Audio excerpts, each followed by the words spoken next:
Let's take a look at types of tables. There are numerous types of tables that can be created in the Oracle database. The most prominent and most important is obviously the relational table, since Oracle is a relational database. Looking at the concept schema on the right, we can see a large number of relational tables. A relational table or a relational table structure is determined by or on the basis of the relations between those tables. An object table. By definition, Oracle is an object relational database. What this means is that Oracle is a relational database including some object aspects. Practically, what you can do is, firstly, you can include certain object data types, both predefined and user-defined, into relational tables, and some PL/SQL or object-oriented PL/SQL code can be written and constructed. A temporary table. Many years ago, a temporary table was used to create reports. Generally, the temporary table was created, filled up with data, the report was printed, and then the temporary table was destroyed. Oracle allows the creation of a temporary table where data can be placed into that temporary table on a session basis. What this means is that you can create a single global temporary table.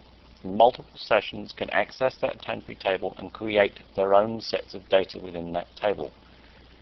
In other words, two sessions cannot see the other session's data. An index organized table. An index organized table is effectively a table organized by the index.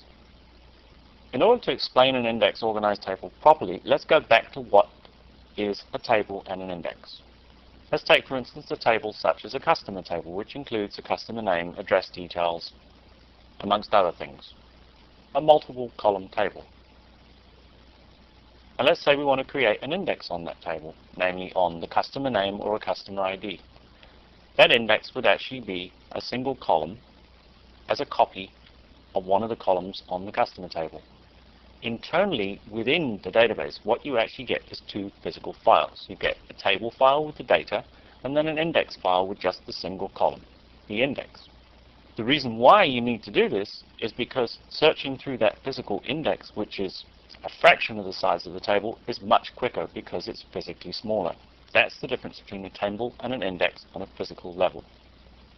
What the index organized table actually does is take these two parts and stitch them together into a single table and orders the data in this table by the order of the index.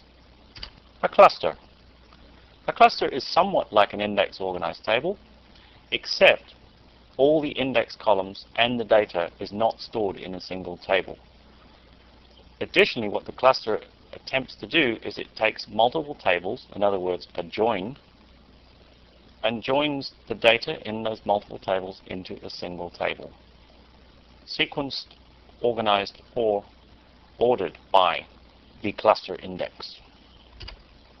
An external table. An external table is a table stored externally to the Oracle database, such as in a flat file, not in an Oracle table, but that data is still accessible through Oracle SQL. An XML type table.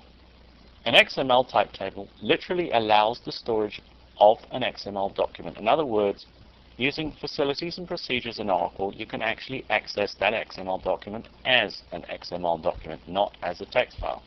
This is an example of an XML document. This picture shows the application of an XML style sheet or template to that XML document, giving us a nice looking output.